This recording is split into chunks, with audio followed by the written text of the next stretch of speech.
Bonsoir à tous. Est-ce que vous m'entendez bien? Bonsoir Goody, oui, très bien. Ah bah super, voilà.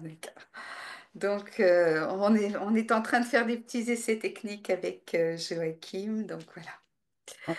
En tout cas, moi ici, c'est bon. Après, je sais pas pour Bon, les... Mais là c'est bon, le son c'est bon, ok. Bon, bah très bien. Alors on va commencer ce soir sur un sujet un peu délicat, l'ego. L'ego, parce qu'en fait, derrière l'ego, chacun y met un petit peu une définition un peu différente. Et suivant en fait la définition qu'on met, on va pas méditer de la même façon. Et donc là, le sujet, je vais l'aborder justement pour travailler la méditation, hein. C'est pas, je fais pas un exposé sur l'ego. Il y aurait des tonnes de choses à dire et en une heure, vous savez que ce serait pas possible. Donc, nous allons voir simplement comment on peut travailler avec notre ego, parce que finalement, il prend quand même pas mal de place. Et eh bien, la maîtrise de soi passe aussi par cette maîtrise de l'ego. Alors, j'ai choisi ce titre, l'ego, jeu de construction. Donc, vous connaissez bien, bien sûr, le jeu des enfants. Mais là, donc, c'est l'orthographe qui change, hein. Et ça nous en dit assez long sur le fait que le petit jeu, c'est finalement fait l'objet de constructions successives. Ok. Alors, en introduction, j'ai indiqué du moi-je égocentré vers le soi ouvert et solidaire. Alors, vous savez que j'aime bien commencer par des définitions pour qu'on soit sur la même longueur d'onde et qu'il n'y ait pas de, enfin, un minima de malentendus sur le vocabulaire. Donc, c'est quoi l'ego? Alors, l'ego, en fait, hein, tout simplement, c'est un mot latin qui signifie le moi ou le je. Et ça désigne la représentation que l'on a de soi-même. C'est l'image qu'on se fait de soi. Donc, vous voyez, il n'y a pas de jugement de valeur dans tout ça. C'est simplement, voilà, c'est comment j'imagine que je suis, comment je me représente être au monde. Alors, euh, dans le Raja Yoga, en fait, on va voir qu'il y a plusieurs façons d'aborder le soi. Et le terme en hindi qu'on utilise pour désigner le soi, c'est Atma, qu'on traduit communément par l'âme. Et en fait, Atma, c'est le soi éternel. C'est l'être que nous sommes fondamentalement à l'origine et cette partie indestructible, cette partie qu'on ne peut pas réduire. Donc, ce soi, quand il va s'incarner, eh bien, il va subir toutes sortes d'influences. Et à ce moment-là, on parle d'Ahamkara. Alors, c'est pas forcément un mot qu'on utilise, mais c'est pour dire que c'est effectivement cette image qu'on a de soi à partir du corps dans lequel nous nous trouvons, tout simplement. Et c'est pour ça que l'ego est rattaché, en fait, à ce qu'on appelle la conscience de corps, c'est-à-dire que c'est une conscience que l'on ne peut avoir que dans le corps de cette façon-là. Et l'ego, en fait, à ce moment-là, donc, euh, procède finalement du bouddhisme qu'on appelle souvent l'intellect. Et on va voir que progressivement, quand on s'incarne, eh bien, l'image de soi va évoluer en accord avec le vécu que nous avons, aussi bien intérieurement qu'extérieurement. On va subir des influences, les sensations que nous allons avoir en fait dans le monde matériel. Et à partir de là, en fait, on va en fait reconstruire un ego de façon perpétuelle. En réalité, euh, l'ego est en perpétuelle transformation, sans arrêt, sans arrêt, sans arrêt. Donc là, on va pouvoir voir qu'on va avoir une possible action, c'est-à-dire de changer cette image et de veiller à ces déformations qu'il peut y avoir. Et on va expliquer un petit peu ce que ça peut représenter. Donc, euh, on disait que ça fait un petit peu comme une sorte de pelure d'oignon, c'est-à-dire une accumulation comme ça d'expériences qui font que, voilà, on a une image de soi qui va nous aider à nous identifier dans le monde. Et cet ego va être constitué, en fait, avec avec une fonction, quelque sorte de protection. C'est-à-dire que, suivant ce que nous allons vivre, si nous avons une mauvaise expérience, on a fait un geste qui ne convenait pas, eh bien, on va vouloir le rectifier. Donc, on va garder en mémoire ce geste qu'il fallait pas faire et on va mettre par-dessus cette sorte de, on pourrait dire, d'armure pour préserver l'image de soi suffisamment positive.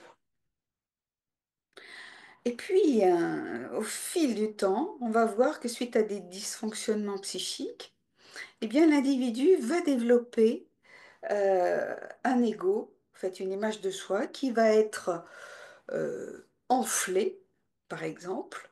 Donc, donc on parle d'orgueil, et c'est pour ça qu'on va confondre souvent, il a beaucoup d'ego et il a de l'orgueil. Vous voyez, il y a en fait cette confusion, elle vient de là. Et dans le sens interne, c'est-à-dire cette vision enflée du soi de l'intérieur. Et puis la vanité, c'est quand c'est une vision externe de soi. Hein. On se prend pour je ne sais quoi, fait par rapport aux autres, etc., etc. Donc, euh, là, on parle de Abhiman. Abhiman, d'ailleurs, c'est en fait le mot qu'on retrouve dans conscience d'âme et conscience de corps. Et donc, c'est vraiment cette vision du soi, soit à travers le corps, soit à travers l'âme, ce qu'on appelle la conscience de corps, la conscience d'âme. Donc, ce moi égoïste, il va être fait de toutes sortes de pensées, hein, donc qui viennent en fonction des organes des sens, etc. Il va être empreint de désir, de peur, euh, d'attachement finalement à des visions, en fait, à des schémas de pensée et des visions de conscience très étroites qui donnent finalement une vision euh, restreinte et fragmentée du soi. C'est-à-dire que finalement, on est un petit peu en petits morceaux, quoi, en quelque sorte. Et donc, on n'a pas une vision réelle du soi. On voit des petits bouts, donc, qui peuvent correspondre à quelque chose euh, qui, qui nous évoque quelque chose. Mais en attendant, euh, ça va déformer ce que nous sommes réellement. Et donc, on va partir avec une fausse idée de soi et on va se mettre à fonctionner comme ça. On va voir que à cause de cette mauvaise image de soi, en fait, à cette image, disons, erronée de soi, eh bien, on va prendre des décisions qui vont être inadéquates. Et de là vont se produire des événements qui vont nous paraître douloureux, difficiles. C'est pour ça que l'ego, en quelque sorte, peut être blessé aussi, hein, tout simplement parce que donc on abîme en quelque sorte l'image qu'on se fait de soi, alors que finalement on a fait un acte erroné de façon involontaire en quelque sorte. Là, c'est pour éliminer justement cette confusion qu'il peut y avoir entre l'ego et le soi. Parce que quand on médite sur le soi, n'est-ce pas? Donc, suivant, si on n'est pas bien positionné, eh bien, on va méditer sur l'ego. Et donc, on peut faire une méditation, on peut enfler l'ego, ou alors, au contraire, le saper de façon finalement destructrice, en quelque sorte. Donc, le but, c'est de différencier l'image que l'on se fait de soi, donc euh, liée aux injonctions des autres. C'est-à-dire qu'on nous a dit, bah, tu es comme ci, tu es comme là, etc. Donc nous, on a pris ça pour argent comptant, pour un peu que les gens nous le répètent. Eh bien, en fait, c'est comme un clou qu'on enfonce, donc bah, on va y croire. Et à ce moment-là, c'est l'autre qui va, la pensée de l'autre va prédominer chez nous. Et pour ça, il va falloir qu'on se défende, hein, d'une manière ou d'une autre, parce que c'est une mauvaise image qu'on projette sur nous, c'est comme une destruction du soi. C'est pour ça que un mauvais regard, hein, ça peut être, on pourrait dire, des yeux revolvers, en quelque sorte, qui finalement détruisent euh, l'autre, alors dans son image, parce que c'est juste l'image qui est détruite. La personne, bien sûr, reste ce qu'elle est. Le problème, c'est que dans la méditation, eh bien, des fois, on est encore dans la confusion où on se prend pour cette image erronée et on a oublié qu'on était l'âme, le soi éternel, c'est-à-dire le soi profond qui existe par-delà l'espace et le temps. C'est cette petite étoile qui va hum, traverser finalement voilà, l'espace-temps et euh, passer par différents corps. Quelle est la conscience euh, que vous avez eue dans un corps, puis dans un autre, puis dans un autre? Elles sont toutes différentes. Donc, vous voyez, l'ego est tout sauf fiable.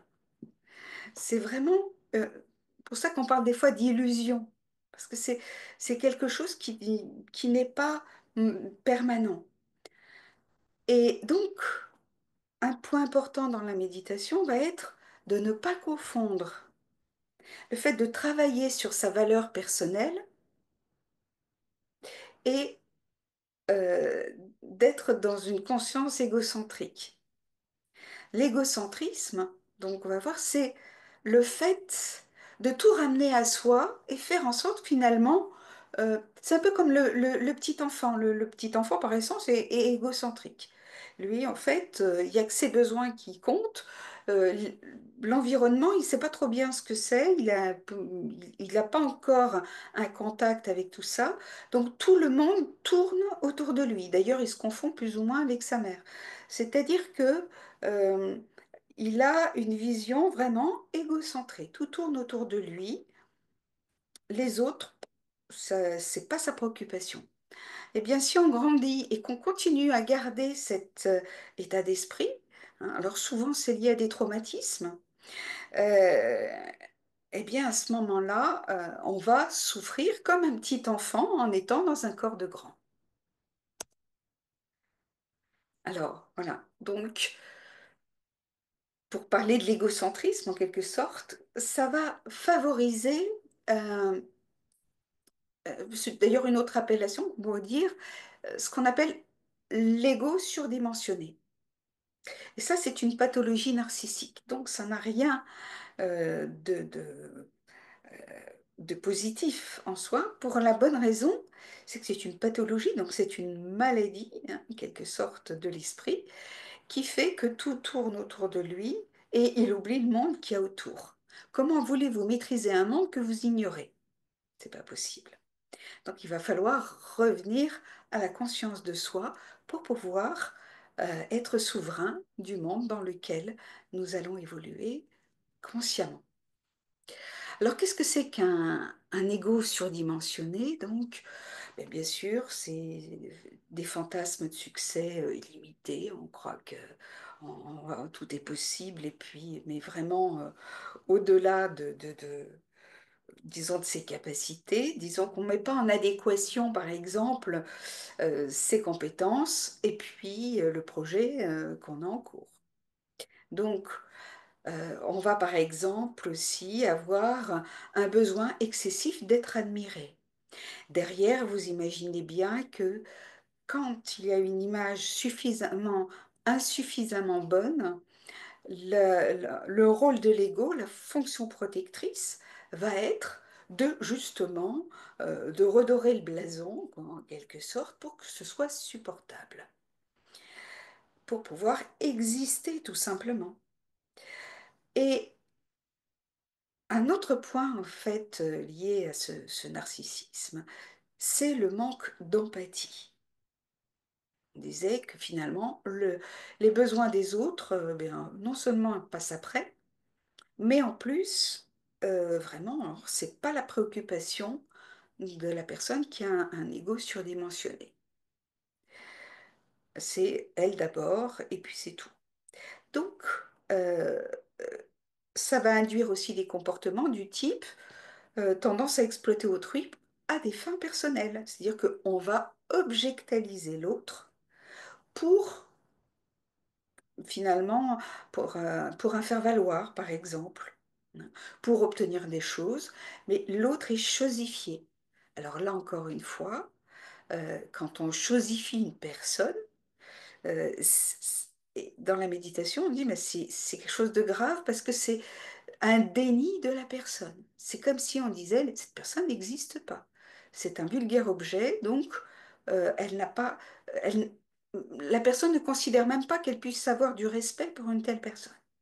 Vous voyez, pour vous dire à quel point il y a des distorsions psychiques qui font que notre comportement est totalement inadéquat quand nous sommes dans ce genre de registre. Je dis nous parce que bien sûr, il y a la pathologie extrême, mais il y a des fois des petites tendances où on peut se reconnaître, même de façon très très légère, parce que inévitablement, dans la construction de l'ego, eh bien, il va y avoir justement comme des compensations qui vont ressembler un petit peu à ça. Et donc, la personne estime avoir plus de droits, plus de privilèges, d'avantages que les autres. Et cette estime de soi exagérée va être au point qu'il va considérer que les besoins d'autrui sont inférieurs et même sans valeur. Donc on peut voir ce risque d'indépendance, de cette sorte de froideur du cœur, hein, qui fait que moi, l'important, je suis dans mon truc et puis les autres n'existent pas. Donc vous voyez, là, c'est une forme d'égocentrisme et dans la méditation, il faut faire attention à ce risque euh, de basculer des fois dans cet excès. Et donc, on voit que souvent, on va méditer sur quelque chose qui va rééquilibrer. Alors, là, je vais vous poser une question. Regardez cette image et je vais vous demander où est le point le plus gros sur la première image et quel est le trait le plus grand. Je vous écoute, vous m'entendez?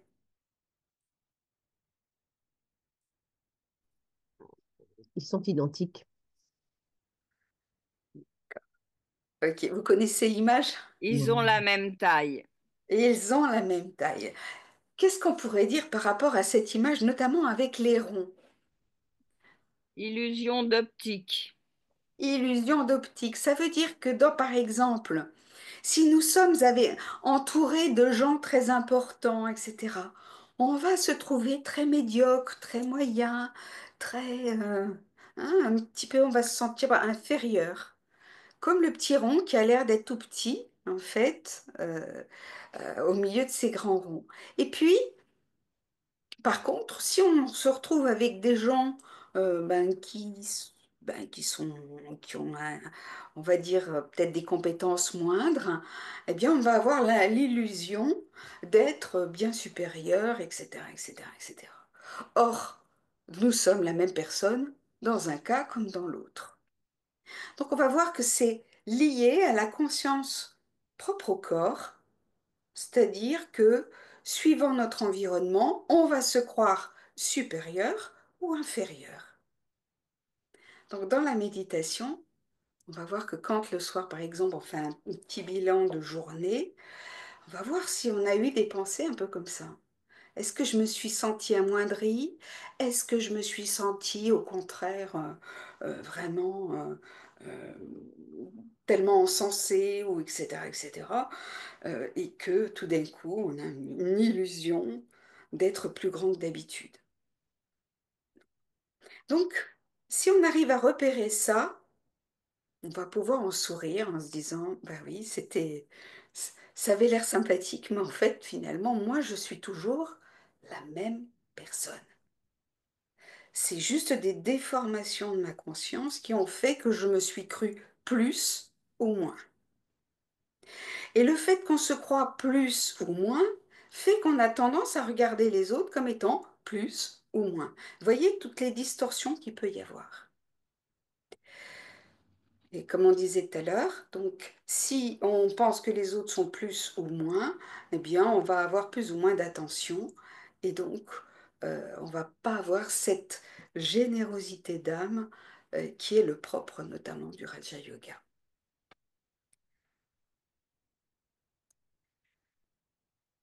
Alors, l'ego en fait c'est un système de défense et comme on dit c'est destructeur. Donc dans un sens, ça vous donne l'illusion de vous protéger.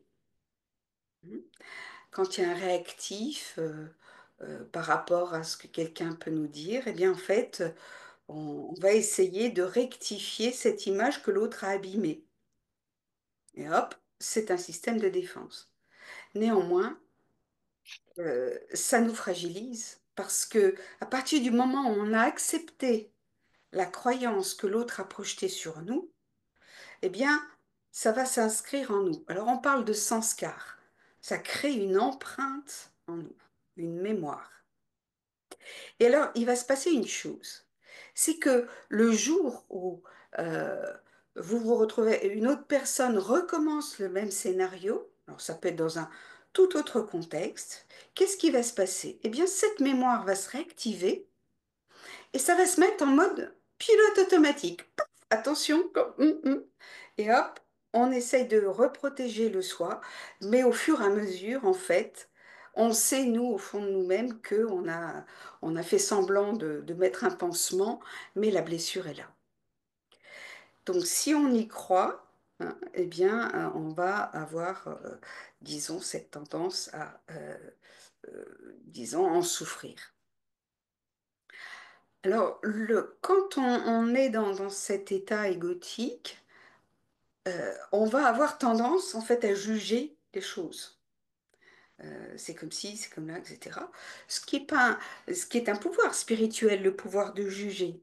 Mais là, c'est le fait de juger avec un esprit de condamnation. Vous voyez? On peut juger quelque chose pour retrouver l'équilibre dans le sens de la justice, mais on peut juger justement pour vouloir condamner. C'est pas la même histoire. Et alors, c'est intéressant parce que plus on va combattre l'ego, plus il va se renforcer. Donc, plus on va se dire, ah ben non, non, il faut pas que je sois comme ça. En fait, si, c'est bien ancré, mais quand vous dites, il faut pas que je sois comme ça, en fait, comme le cerveau ne retient pas les négations, eh bien, il va dire, ah ben si. Voilà. Donc, la mauvaise image de soi va s'imprimer aussi davantage. Et puis, c'est important de réaliser que l'ego n'est qu'une ombre. Donc si c'est une ombre, inutile de la combattre. Pour chasser l'obscurité, quel est le moyen le plus efficace? Une question que je vous pose. La lumière.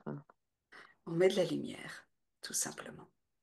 Donc au lieu d'essayer de méditer sur oh, je suis pas ceci, ou j'ai pas été cela, ou l'autre, vous imaginez toutes ces pensées complètement inutiles. Et à ce moment-là, se dire comment je remets en lumière qui je suis. Je remets les choses à leur place. Ni, vous vous rappelez les petits ronds plus ou moins grands, je suis ni plus ni moins, je suis qui je suis, c'est tout. Donc inutile de rentrer dans le combat au niveau de la méditation.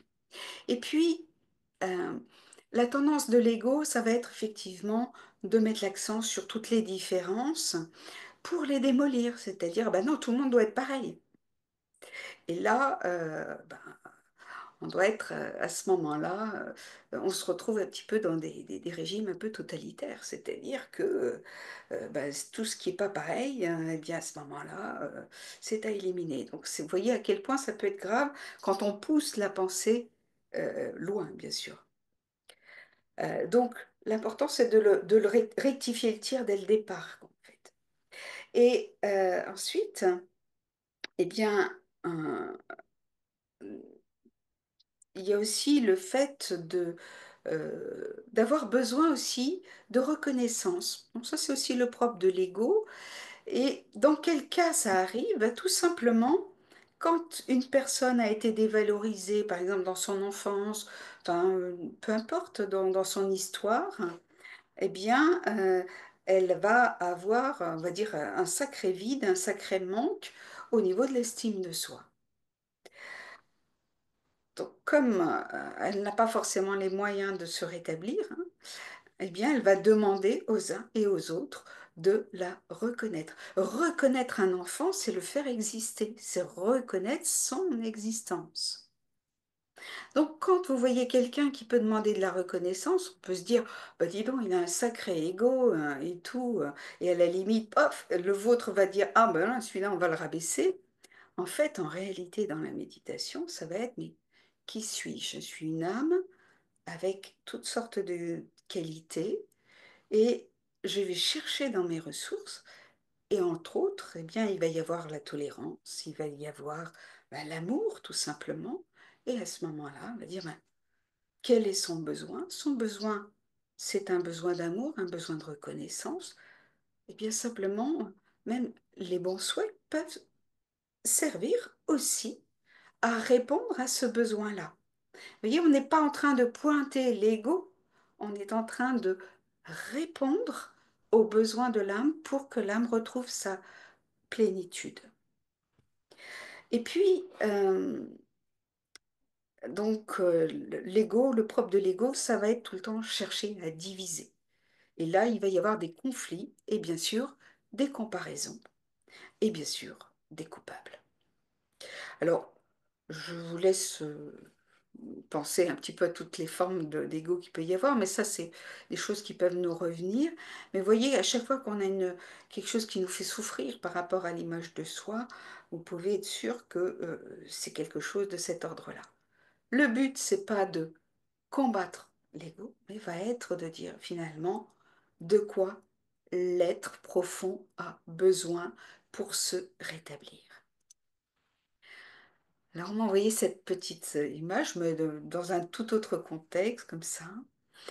Euh, c'est Carl Jung, en fait, un psychologue, donc enfin, un psychiatre. Donc, il disait, on consacre la première moitié de sa vie à se forger un ego solide et la seconde moitié à s'en débarrasser.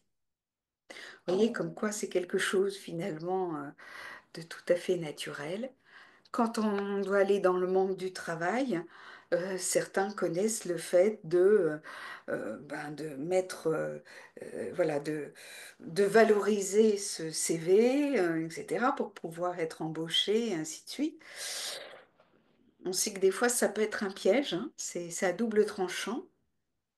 Et donc, il faut avoir l'air sûr de soi, il faut avoir l'air solide, il faut avoir l'air... hein. Vous voyez, en fait, on est encore dans l'illusion. Et ça va créer une douleur intérieure parce que c'est pas exactement comme ça qu'on se sent réellement. Et comme il y a une distension entre l'intérieur et l'extérieur, ça nous fait souffrir. Donc, euh, c'est intéressant parce que la deuxième partie de la vie, on pourrait dire que c'est là où on commence à rentrer en sagesse, en quelque sorte. Et là, on va essayer de se débarrasser de toutes ces fausses images qu'on s'est fait de soi, euh, de toutes ces croyances que des personnes qui ont pu dire tu n'es pas ceci, tu n'es pas cela, ou alors tu es bête, tu es ceci, enfin toutes les choses qui vont pouvoir être négatives et auxquelles on a cru et auxquelles, des fois, euh, on adhère malgré nous d'une certaine façon. Donc dans la méditation, il va falloir apprendre à repérer ça. Est-ce que je suis en train d'avoir des pensées négatives? Le nombre de fois où j'entends les gens, ah, qu'est-ce que je suis bête. Non, t'es pas bête. Tu peux être distrait, soit, mais bête, non. D'accord? Donc c'est de voir comment on se parle à soi-même, hein, va contribuer aussi à créer un ego, parce que l'ego, il y a l'ego surdimensionné, mais il y a aussi l'ego où on se croit moins que rien. C'est finalement l'autre face de la même pièce. Alors, il y en a une qui est plus acceptable socialement, mais en attendant, quand quelqu'un se démolit, inévitablement, eh bien, ça va poser souci aussi dans les relations. Alors, on a parlé du petit moi, en quelque sorte, et là maintenant, si on parlait du soi, le vrai soi, le soi profond, le soi qu'on ne peut pas détruire. Et je trouve intéressant de réaliser que l'ego, ce serait même le contraire de l'amour.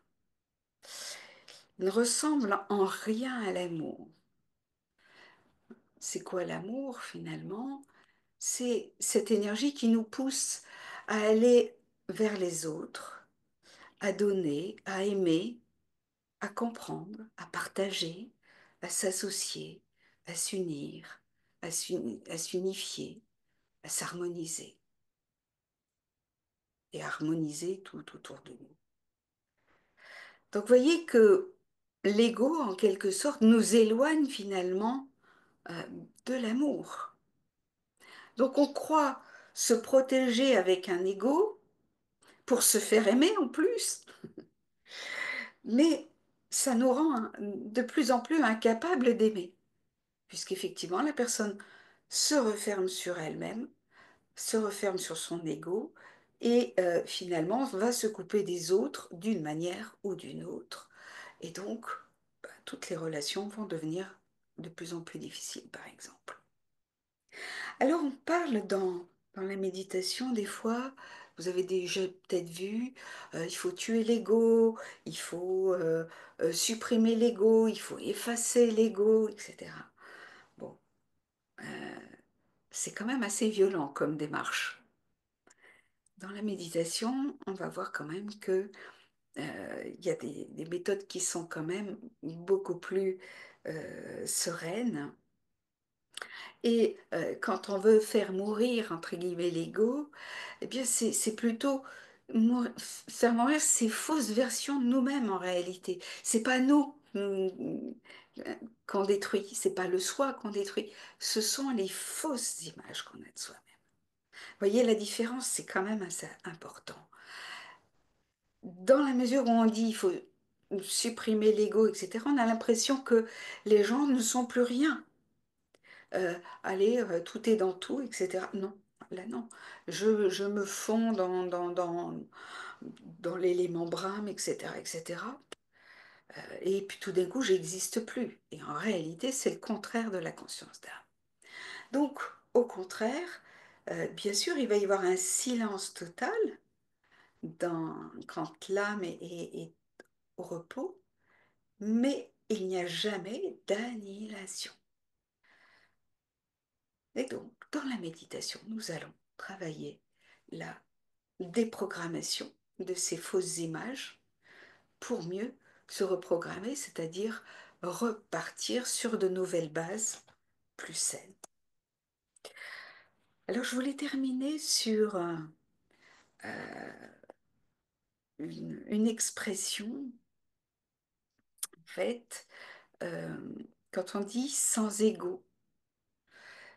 Nirahan Kari, en fait, souvent c'est traduit sans ego. Voilà. Vous voyez la confusion qu'il peut y avoir aussi avec le mot ego.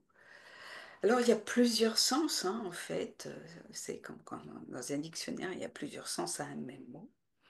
Et donc ça veut dire sans égoïsme, hein, en fait, sans être dans le moi-je, hein, systématiquement, sans prétention. Alors, ça ne veut pas dire qu'on est complètement effacé ni quoi que ce soit, mais en fait, on n'est ni plus ni moins. Vous vous rappelez les petits ronds, là, en fait, on reste qui on est.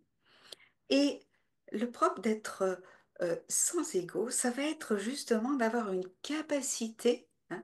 On disait que l'ego nous ferme et nous empêche d'être altruiste. Eh bien, on va voir qu'être sans ego, ça va être capable d'avoir un tel respect de soi-même qu'on va pouvoir regarder les autres avec respect et répondre à leurs besoins euh, et être vraiment altruiste. Alors bon, on dit que seul Dieu serait euh, altruiste. Nous pouvons l'être, mais au moins dans des proportions qui soient bien plus grandes que celles que nous avons quand nous sommes dans un état d'égoïsme. Donc, en bref, et ça c'est le niveau ultime hein, dans la méditation, c'est d'accéder à cet état intérieur où je suis totalement dans le respect de moi-même et où mon cœur s'ouvre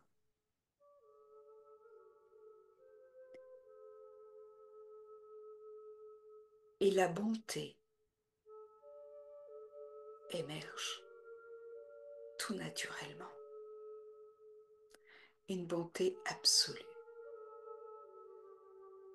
une attitude de générosité, une attitude où on est pleinement désintéressé quand on donne. Et ça, c'est ce qui nous conduit à aimer l'humanité.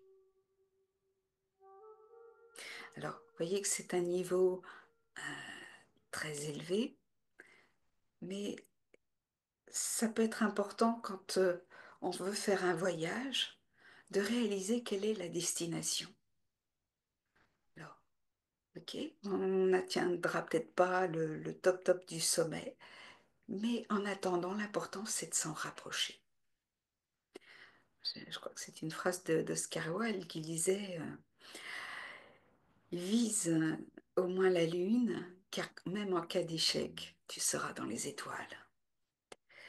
Et bien là, c'est un peu pareil. Dans la méditation, plus on va rentrer dans ce respect de soi-même, plus on va laisser cet amour fondamental reprendre ses droits, plus on va retrouver cette bonté profonde, plus en fait on va retrouver ce qu'est réellement le soi. Alors, pour le temps qui reste, je vous invite à concentrer sur ce point de lumière.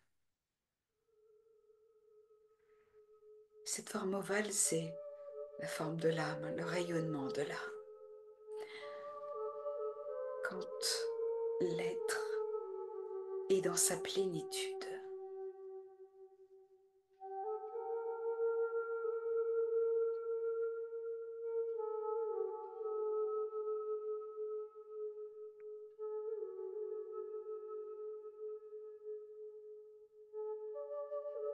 je suis cet être qui pense.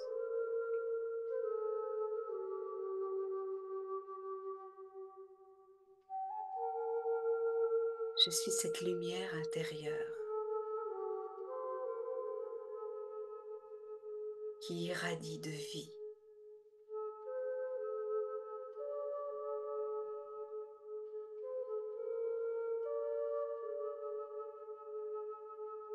Je suis une énergie pure au centre de mon front.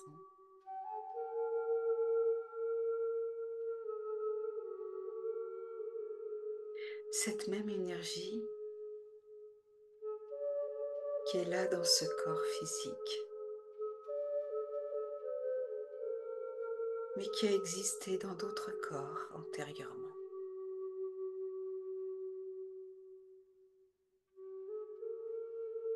Je suis cet être depuis toujours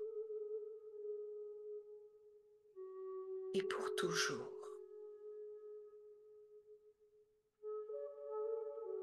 Pourtant, au fil du temps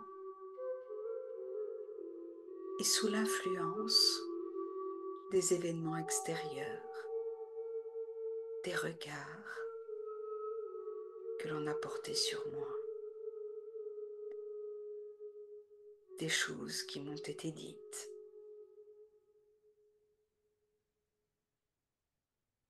l'image du soi s'est brouillée.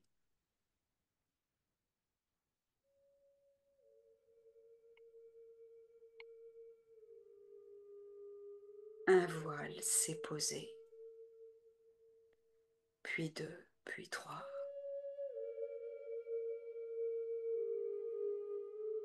Et d'innombrables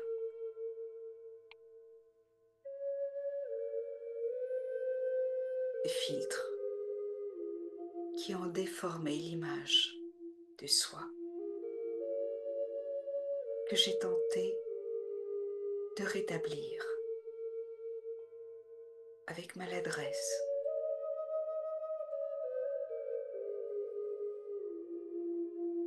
Simplement pour exister.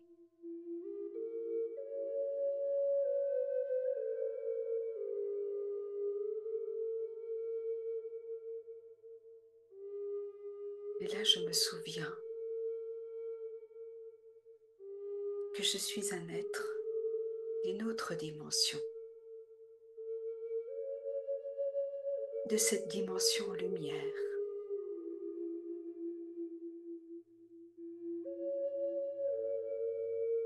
Cette dimension de silence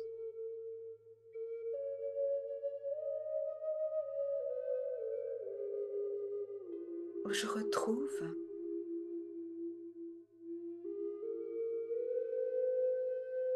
un point de lumière éternelle,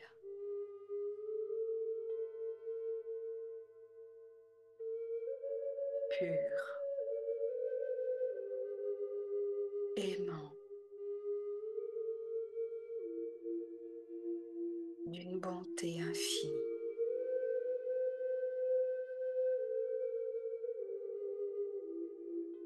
Et je suis sous son regard.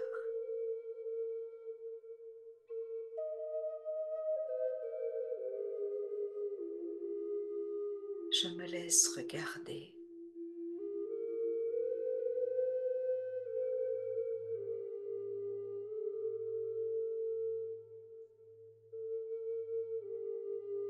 Il me regarde comme son enfant.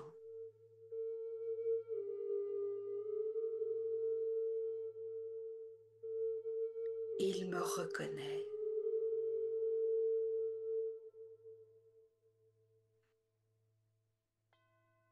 Il reconnaît les qualités, les vertus, les spécialités que j'ai pu prendre de lui. Je tiens de lui.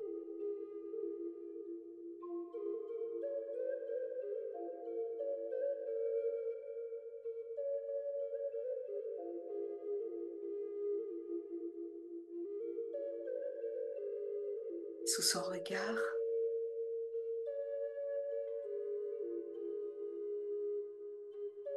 je reprends conscience de l'être que je suis dans ma pureté absolue.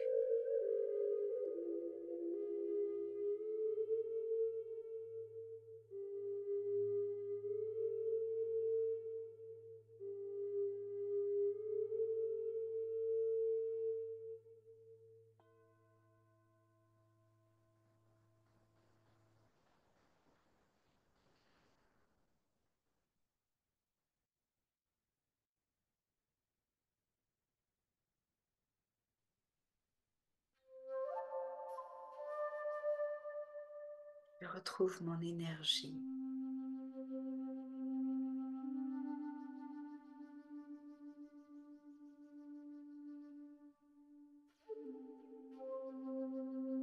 Cette joie d'être profonde,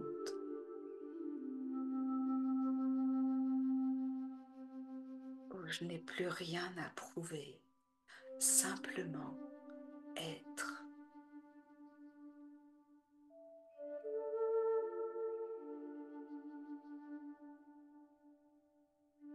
Sous son regard,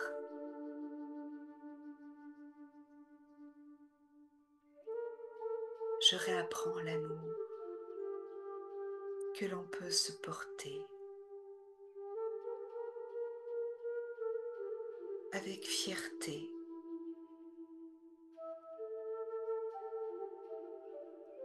cette fierté de reconnaître cet héritage divin,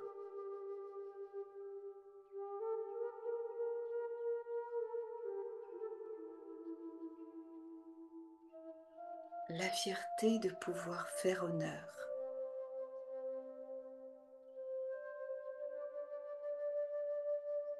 à cet être sublime.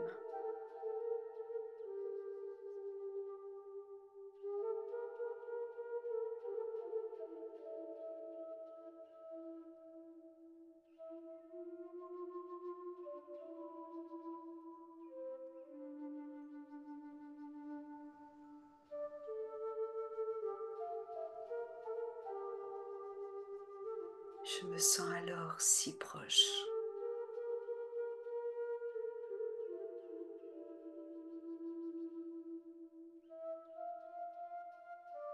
comme un enfant dans les bras de sa mère, une mère aimante.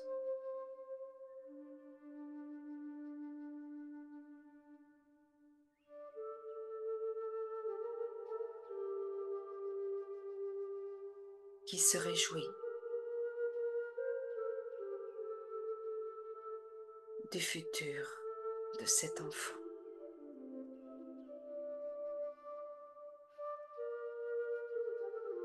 Car elle voit ses qualités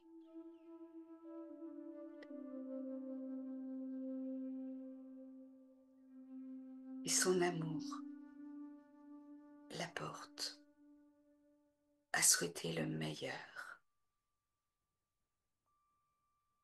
pour l'être que je suis.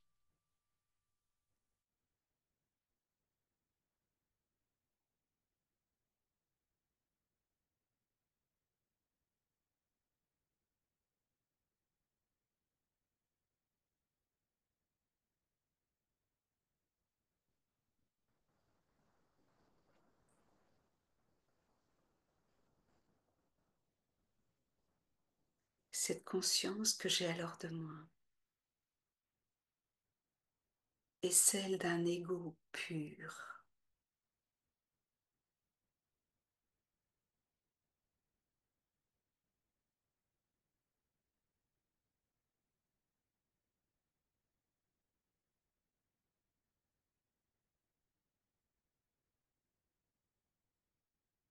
Alors à chaque fois que le petit moi je fais tout pour exister, je me souviens de l'être que je suis fondamentalement.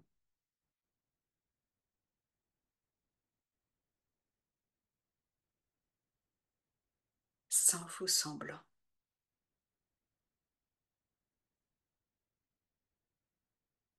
dans ma dimension lumière.